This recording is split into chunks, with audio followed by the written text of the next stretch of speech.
Hello again. This is the first video for the Land Cover Change project. Like most of the videos I've recorded, I have a cold, so please bear with me.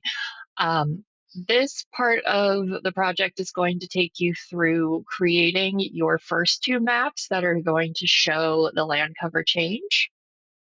And to do that, you first need to choose an area that you know changed over the last 20-ish years, and I chose the Dulles Airport.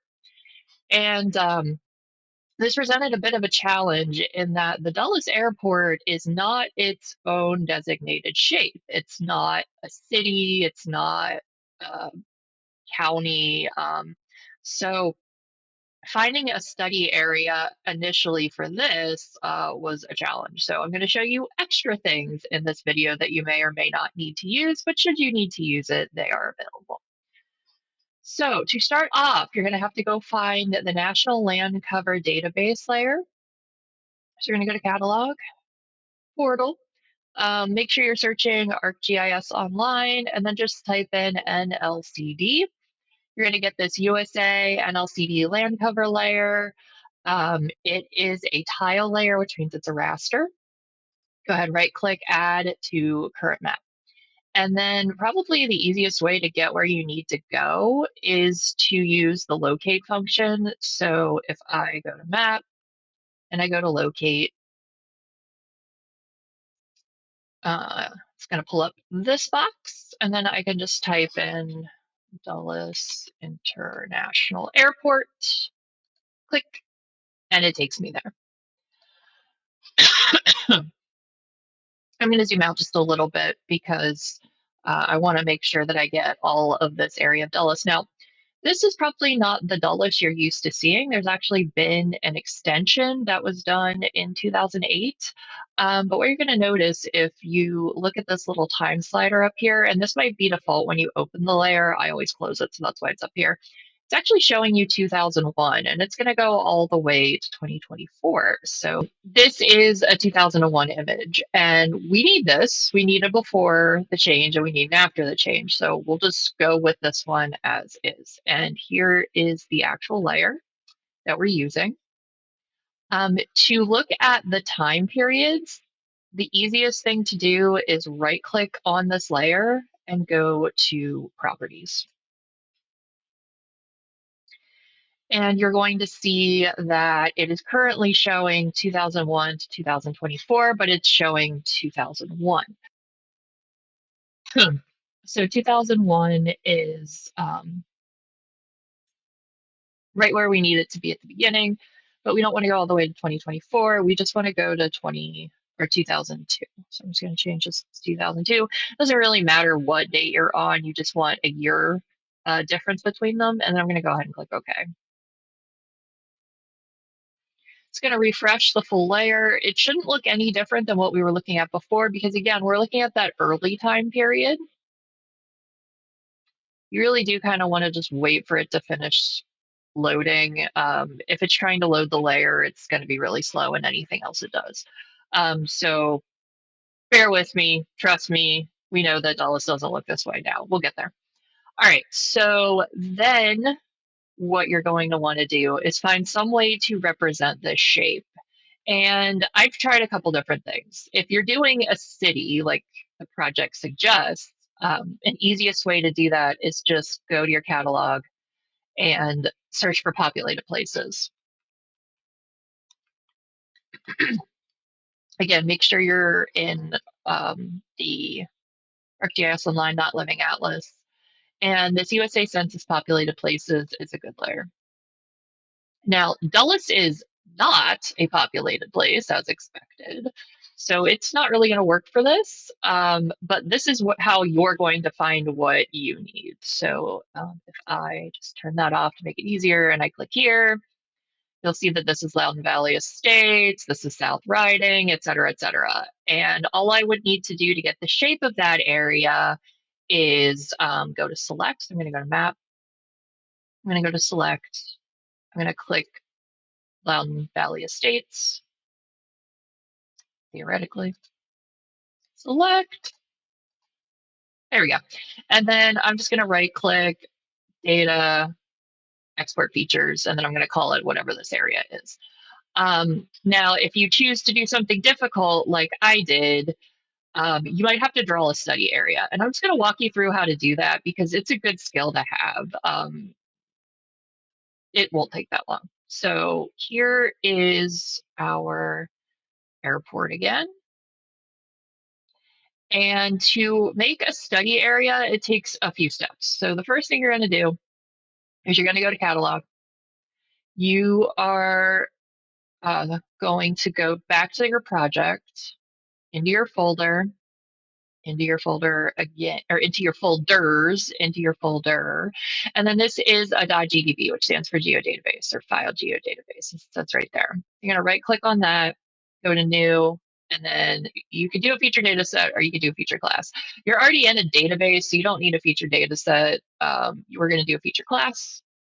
And this is really easy. It's already a polygon. You're just going to title it SA for study area. And then you're just going to click finish. That's all you need to do. And then what's going to happen is in your catalog, you're now going to have this empty layer called SA. Okay, so there's nothing there. You haven't put anything in it, but it exists like an empty vessel. Then you're going to go to edit. You're going to go to create, and it needs to find a layer that it can edit. So go and click on SA for it.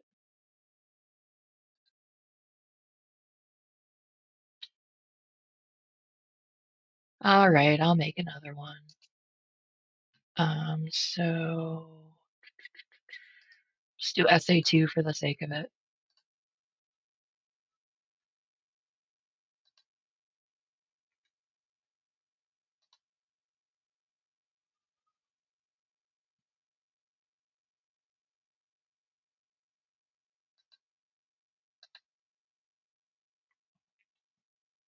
And then I can go to create features and look, SA2 is there. I might have locked SA or something, who knows. So you're gonna click on your study area.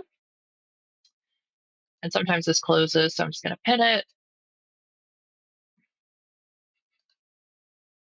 There we go.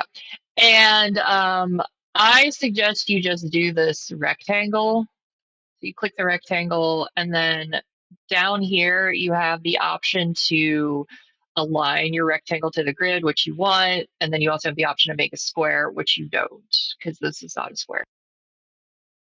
So I'm going to start at the bottom of this runway. I'm going to drag across. You can't really see it, but when I stop and click, I can then drag up. And when I double click, there's my rectangle. Now, the easiest way to make sure you have the area you want is to change the symbology of this rectangle. So I left clicked on the color, and I'm just going to remove the color and keep the outline. So no color, we'll do an outline, and then I'm going to apply. And that's a little bit more than the area I need, but it's good enough. So whether you draw your own study area, to finish with this study area, you need to go to edit and then just save. And it's going to ask you, do you want to save all edits? Yes, you do. Okay, should be happy now.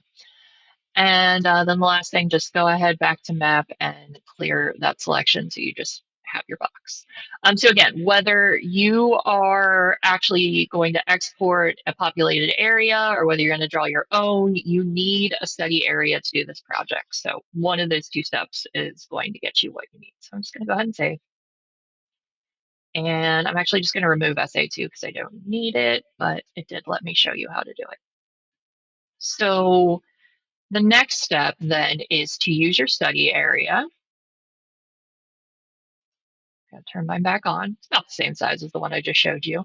And we are going to do a raster clip. So this process, or processing this map, has a few steps. First, you're going to do a raster clip, which is just going to get rid of all of the excess around your study area. Then you're going to run what's called an INT or an int, And what that's going to do is it's going to change all of your pixel values into an integer. And when it changes all your pixel values into an integer, it gives you an attribute table. Then we are going to change that raster into a polygon layer. And finally, we're going to style it. So here we go. Step one, we are going to go to imagery. So make sure you are on your land cover layer and go to imagery and open up your raster functions. I'm just going to unpin that because it's going to get stuck there. And you can already see mine's where it needs to be, but you're going to start off here with all of the functions and then just type in clip. And then press this button. And it's asking you what raster? Well, the NLCD, it's the only one you have. You are going to clip outside. And then clipping raster active extent, you want your study area. So just SA. And then don't forget to check this input feature for clipping geometry. It just makes sure that it gets rid of everything. And then you just click create new layer. Now, what this is going to look like is it's going to be in black and white, which you don't have to worry about. And it's just going to be the area you have. So it's cuts out the rest of the raster and it makes processing everything a lot faster. So that's why we do that. Again, don't worry about the colors. We'll deal with that later. The next step then is we're actually going to run a geoprocess. So remember, if you ever lose your geoprocessing bar, it's under Analysis Tools. And we're going to run an INT. And there are three. There's 3D, image, and spatial. They should be the same, but we're just going to use image since that's actually what we're working with. If you get this prompt that you have edits, just click the save button, but you should have taken care of that when you saved right here, but I don't know, sometimes it forgets. Then it says, what raster do you want? You want the clip, and then you need to give it a name. So I've been going with the area I'm in, so Dulles, and then what tool it is, so INT, and then the year. This is 2001. It's telling you right now I can't run this tool because the image surface is too large. So you have to go to environments and you just have to change what's called the processing extent. So how far is the system going to look to make an integer? And if you click extent of the layer and then you click SA, you can actually run this tool. So notice how that X went away and you just go ahead and click create new layer. Now this one's fun. It's actually rainbow for some reason. Just random colors it picks for you.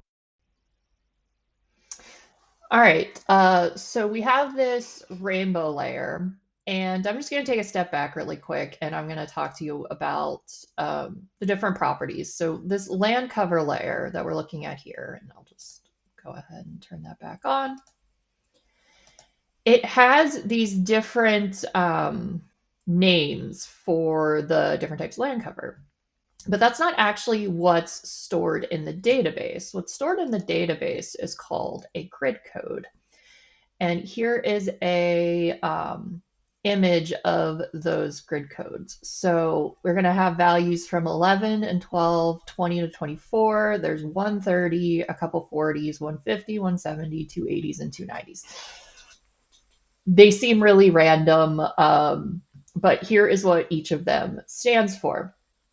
Now, why that's important is if you look at the clip itself, it's got a value from 11 to 95, which is just those pixel values. And then there's no attribute table associated with it. So that's why we have to run the int function.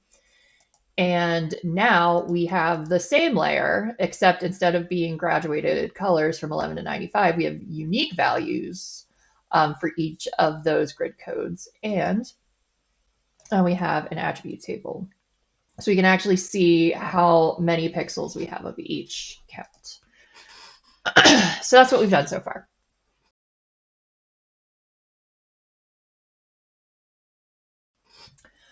The next step is then to take this raster, which has all of the values coded for us, and change it into a polygon, because that's going to have it be the easiest way to actually find out how much area we have of each of those.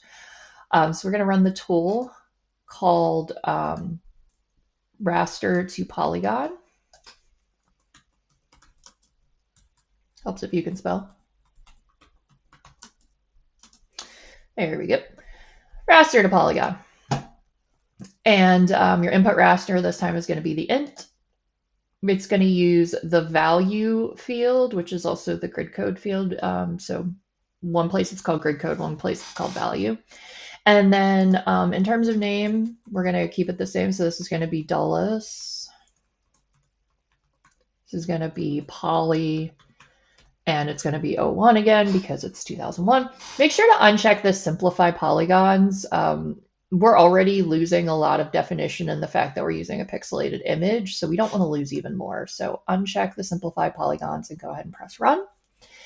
And what that is going to give you is a layer that looks like this.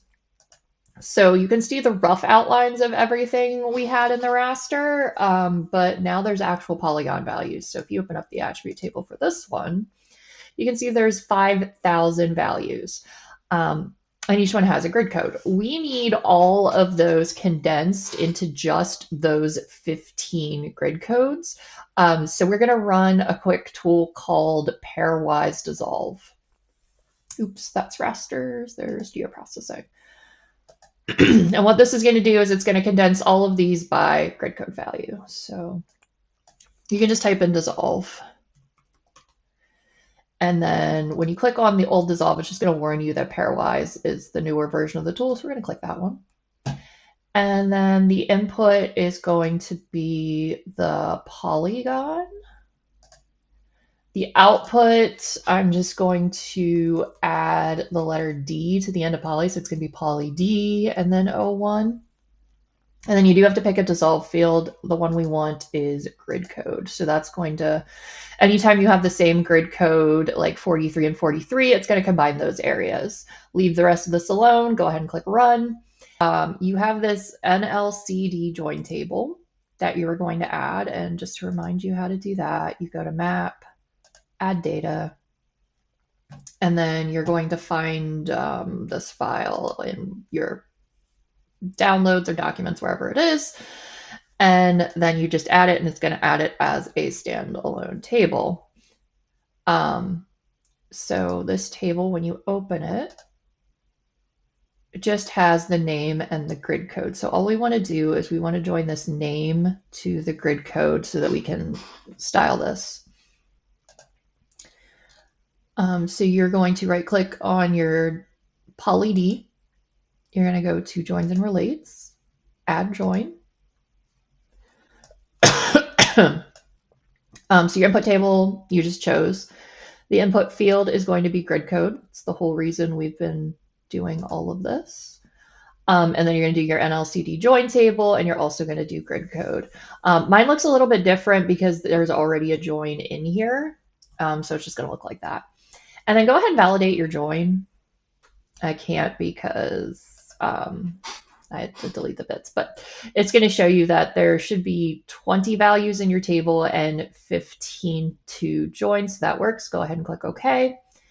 And when you do, you're going to go from a table that looks like this, which just has your grid code, your shape length, your shape area, to a table that looks like this. So you're going to have all of that. Now, these are fields I calculated, so you're not going to have those, but you're going to have the name and you are going to have the grid code. And this is super important, not only for this step, but for the second map that you're going to make. All right, so styling. What you're going to do is you're going to go to the symbology for this layer. So you can right click, open up symbology, or if you have it over on the right, you can look at it there. And we're going to change the primary symbology to unique values. And we're going to use the grid code, but we have all other values. So we're going to go here where it adds all values. We're going to click this button, and there it added our grid codes for us. Yours might be automatic. It might be because I changed mine back, but if you don't have it, you just click this little add all values. And you're going to want that hexadecimal sheet handy. So I'm just going to pull that up. And then I'm going to split my screens. We're going to do that. And we're going to do that. It's not ideal, but it'll work. So with the symbology right there, you find 11. You know it's open water. And then it has this code 5C8AC2. So you're going to right click on the color. You're going to go to color properties. And actually, it's an HSV. You want to change this to, actually, no, right where it needs to be. If you start off in RGB right here, doesn't matter. You still have this hex code. So you're going to go to your sheet. You're going to copy paste. So copy, paste, and then just click OK. And you have now set the correct color. And you can see I gave you a sample what it looks like just to make sure you didn't accidentally get the wrong hex code. And you're going to do that for each of them. So again, it's right click, color properties, hex code, copy. Oh, just make sure you're doing the right one. So there actually is no perennial snow ice in this one, so that's 12. I got ahead of myself. We're actually doing 21. So make sure you skip the ones you don't have. So 21 is this one. And we're going to right click. We're going to go to color properties. And we're going to paste. And click OK.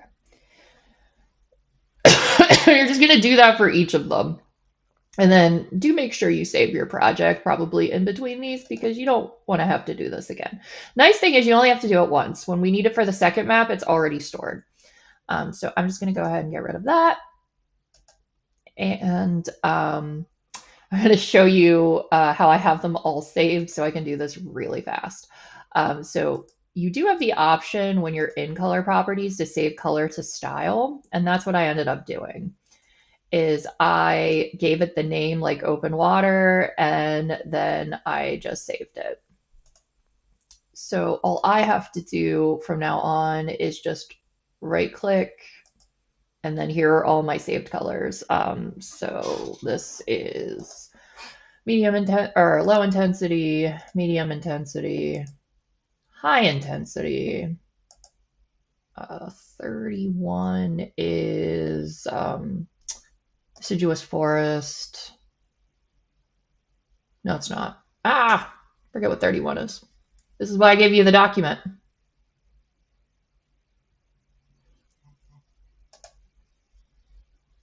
Barren land. That's okay. Barren land, which is this one. And then we get to our forest. So there's deciduous. There's evergreen. There's mixed. 52. Might as well have just left this up. I don't know why I didn't. So I'm going to pull it up again.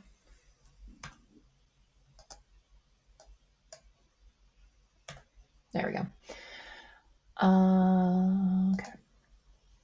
52 is shrub and scrub. So that should be this one. Shrub and scrub. And then I think it's grassland and herbaceous. And then it's pasture and hay.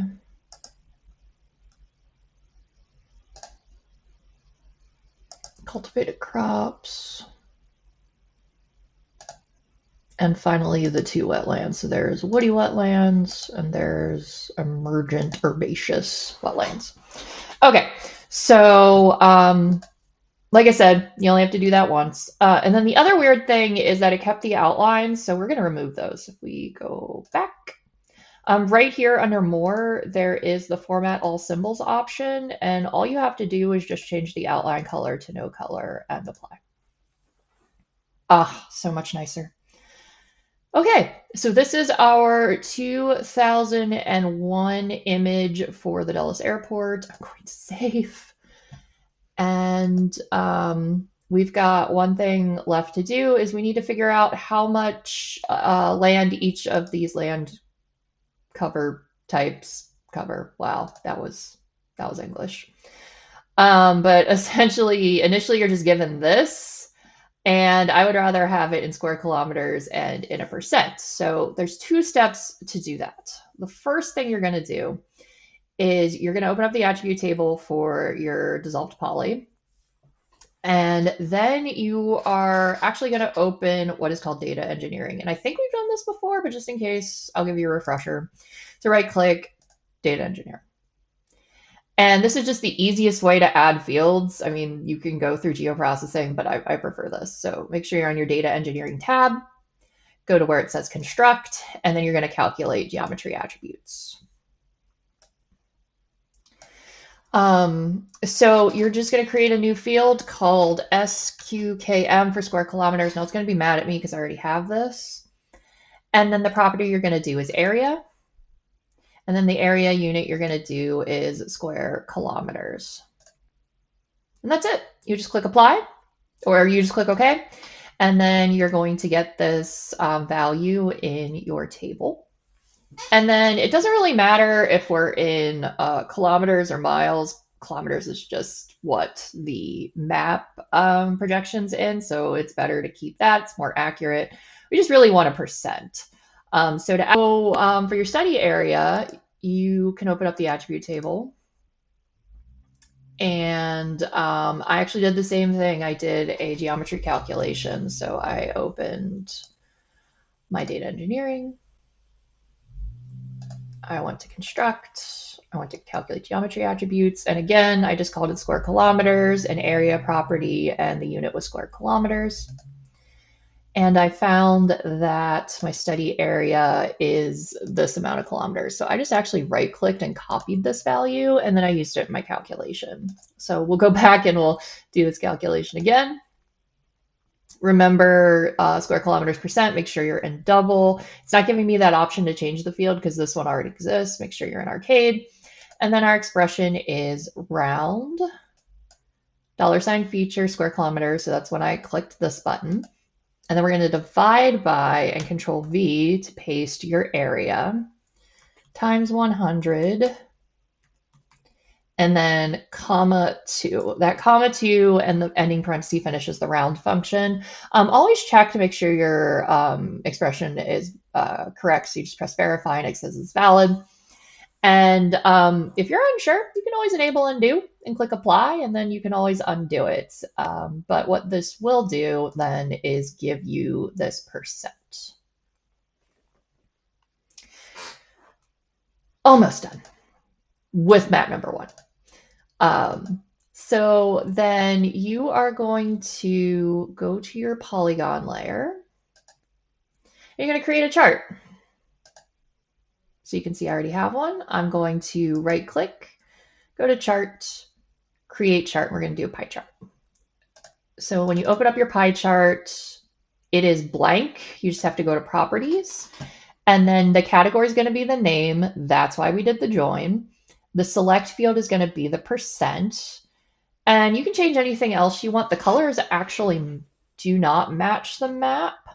So if you want to go to slices, you can do the same thing. And especially if you took the time to save those values, we can just, again, right click on the symbol. Theoretically, I think we might have, there. Okay, apparently this time it's a double left click, not a right click. And deciduous forest is this one. Developed open space is that one. Evergreen forest. Like I said, I've done this a few times. High intensity. I think that one actually was close. Low intensity. Medium intensity. Pasture hay. I always have to check for that one. I think it's this one. Mixed forest.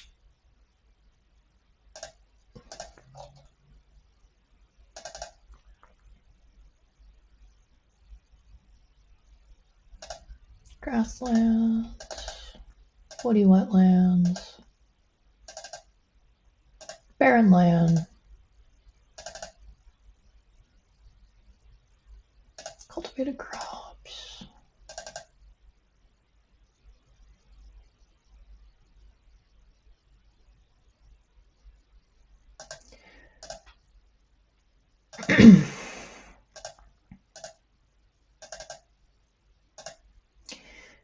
May just be beneficial for you to save those at some point. Okay, so there, now all of my values match my pie chart. And the only other thing is you just want to change the name. It has a weird default name. I just changed it for percent land cover in 2000. And then you can just close this. And what's nice is it saves your chart permanently. So there's my nice chart for when I need it. And you can see that the dominant land cover in 2001 was deciduous forest, and that will not be the case when we run this again for map 2. But at this point, I'm going to save and I'm going to stop this video just so they're not too long. And yeah, see you in the next one.